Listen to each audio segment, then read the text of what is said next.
سوال پوچھا ہے جی کسی نے، مفتی صاحب جب آپ حدیث بیان کرتے ہیں تو برائے مہربانی حدیث کا حوالہ بھی بتا دیا کریں۔ دیکھو جب میں حدیث بیان کرتا ہوں تو ہم نے جو حدیثیں پڑھی ہوئی ہیں ان کے حافظے کی بیس پر بیان کرتا ہوں۔ اب بیان میں کون سی حدیث کس وقت آئے گی یہ مجھے پہلے سے نہیں پتا ہوتا کہ میں پہلے سے حوالہ نکال کے رکھوں۔ تو اب جیسے کوئی، یہ تو واضح و نصیحت کی مجلس ہے نا، بیان چل رہا ہے، کوئی حدیث آئی تو مجھے یاد آ گیا کہ اس موضوع پر یہ حدیث ہے، میں نے وہ حدیث بعض دفعہ عربی الفاظ سنا دیتا ہوں اس کے، تو اتنی میری طرف سے گارنٹی ہے کہ وہ حدیث صحیح بھی ہوگی اور حدیث کی مستند کتاب میں بھی موجود ہوگی۔ جب بھی کوئی ایسا کوئی ہو نا تو وہ حدیث ہوتی ہے اس پہ، اور میں حدیث بتا رہا ہوتا، اس کا نمبر نہیں بتا رہا ہوتا۔ اس کی وجہ یہ ہے کہ میرا تو واضح و نصیحت کی مجلس ہے، اس میں تو موضوع کے حساب سے حدیثیں آتی رہیں گی، تو جب موضوع کے حساب سے حدیثیں آتی رہیں گی تو مجھے پہلے نہیں پتا ہوتا کہ کون، میں جو بیان کرتا ہوں فی البدیہی، یہ کیا بھائی، اچھا میرے بیان تو فی البدیہی ہوتے ہیں نا، ہاں جو علمی کلپ میرے ریکارڈ ہوتے ہیں اختلافی مسائل ہوں یا اس پہ، تو اس پہ پھر میں پورے ریفرنس دیتا ہوں، تو وہ آپ دیکھ سکتے ہیں یوٹیوب پہ پورے اس میں حدیث کے نمبر بھی آ رہے ہوتے ہیں۔ تراویح کے مسئلے پر جو میرا آڈیو بیان ہے اس میں ایک حدیث کا بلکہ پوری سندیں بھی پڑی ہوئی ہیں، صرف ریفرنس نہیں ہے، پوری سند راویوں کی پوری تحقیق۔ تو وہ ہیں بہت کم اختلافی مسائل پہ، آپ یہ کہہ سکتے ہیں۔ اس کی وجہ بھی یہ کہ اختلافی مسائل کو ہم زیادہ چھیڑتے نہیں ہیں،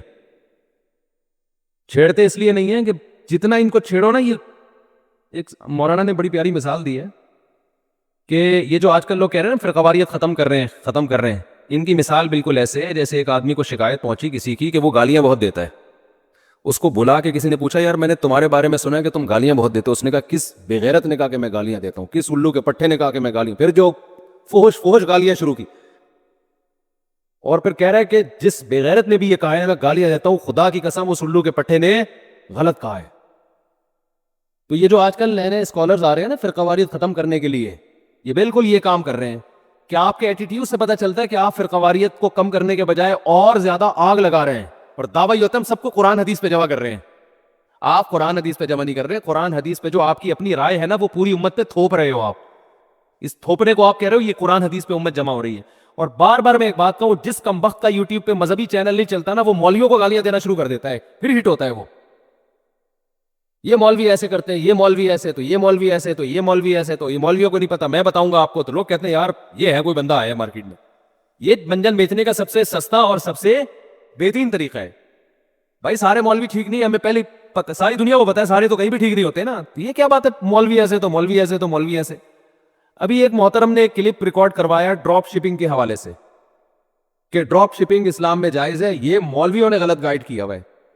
حالانکہ مولویوں نے ڈراپ شپنگ کی ساری صورتوں کو حرام قرار نہیں دیا، جو حرام تھی ان کا بھی آلٹرنیٹ بتایا ہے، حالانکہ مولوی کے ذمہ آلٹرنیٹ بتانا نہیں ہے، اس لیے بتایا کہ لوگ تجارت کرے، بھائی یہ حرام صورت ہے، اس کو یوں کر لو گے تو یہ کیا ہو جائے گی، جائز ہو جائے گی۔ لیکن وہی بات ہے کلپ چلے گا نہیں جب تک مولویوں کو برابر، تمہیں ڈراپ شپنگ کے خرید و فروخت کے مسائل کا تمہیں کیا پتا؟ دو حدیثیں کوٹ کی ہے، ایک حدیث یہ ہے کہ نبی صلی اللہ علیہ وسلم نے وہ چیز جو آپ کے پاس نہیں ہے، لا تبیع ما لیس عندک، اب میں پوری حدیث پڑھ رہا ہوں نا، اب آپ کہیں حدیث کا نمبر کوڈ نہیں کر رہا، تو بھائی میں پوری عربی میں الفاظ آپ کو سنا رہا ہوں، اور میں اس لیے نمبر کوڈ نہیں کر رہا کہ میں پہلے سے یہ موضوع پر بات کرنے کے لیے تیار تھوڑی تھا، یہ تو کسی نے ابھی بات ذہن میں آ گئی تو میں اب بتا رہا ہوں، تو یہ تو زیادہ ایک علمیت کی بات ہے کہ آپ کو بغیر اطلاع کے ٹاپک دے دیا جائے اور آپ اس پہ حدیثیں پیش کرنا شروع کر دیں۔ تو کوڈ جو حوالہ جو میں نہیں دے رہا نا، اس لیے کہ پہلے سے تھوڑی مجھے، میں ڈاکٹر ذاکر نائک تھوڑی ہوں، میں اتنی ساری حدیثوں کے نمبر یاد کر کے لے کر آؤں میں آپ کے سامنے۔ تو ڈاکٹر صاحب کی اپنی ایک فیلڈ ہے، اس میں وہ ماسٹر ہے، لیکن ہر آدمی ہر وقت حوالوں کے ساتھ بیٹھا ہوا نہیں ہوتا۔ ہاں یہ میرا چیلنج ہے کہ یہ حدیث نہ ہو تو پھر آپ بتانا مجھے، آپ گوگل پہ لکھو کہ آ جائے گی یہ حدیث۔ تو آپ صلی اللہ علیہ وسلم نے بیع، اور ڈاکٹر ذاکر نائک سے بھی جب آپ خرید و فروخت کے مسائل کی حدیثیں پوچھیں گے تو عین ممکن ہے ان کو بھی حوالہ یاد نہ ہو، کیونکہ جس فیلڈ میں انہوں نے محنت کی ہے، اس میں زندگی کھپائی ہے، اس میں انہوں نے کمال پیدا کیا ہے، تو میں پھر بھی بتا دوں ان کا حافظہ غیر معمولی ہے، وہ جو ان کی خوبی ہے اس کا انکار، یہ تو چڑھتے سورج کا انکار ہوگا نا، لیکن وہ بھی اسپیسیفک خاص فیلڈ میں، ہر فیلڈ میں کوئی بھی آدمی ماہر نہیں ہوتا کہ ہر چیز میں ہی جناب وہ آگے نکل جائے۔ تو حدیث میں ایک طرف آتا ہے، خوب سمجھ لیے، ڈراپ شپنگ میں نا بہت غلط گائیڈنس مل رہی ہے لوگوں کو۔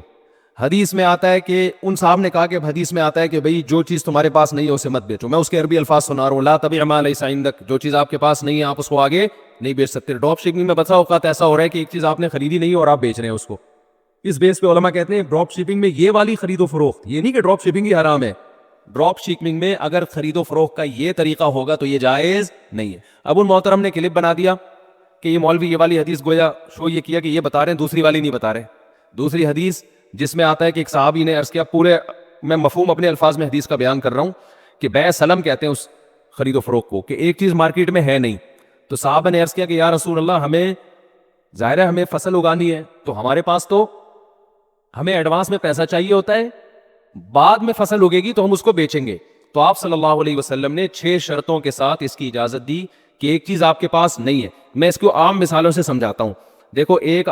آدمی کسان کے پاس جاتا ہے کہ بھائی مجھے پیاز کی اتنی بوریاں چاہیے. کسان کہتا ہے پیاز ابھی اگا ہی نہیں ہے, معدوم ہے نا, معدوم ہے ہی نہیں ابھی. تو کسان کہتا ہے بھائی مجھے ضرورت ہے پیسوں کی, تو آپ ایڈوانس میں اتنے پیسے دے دو تاکہ میں پیاز اگاؤں اور 6 مہینے کے بعد آپ کو اتنی بوریاں پہنچا دوں.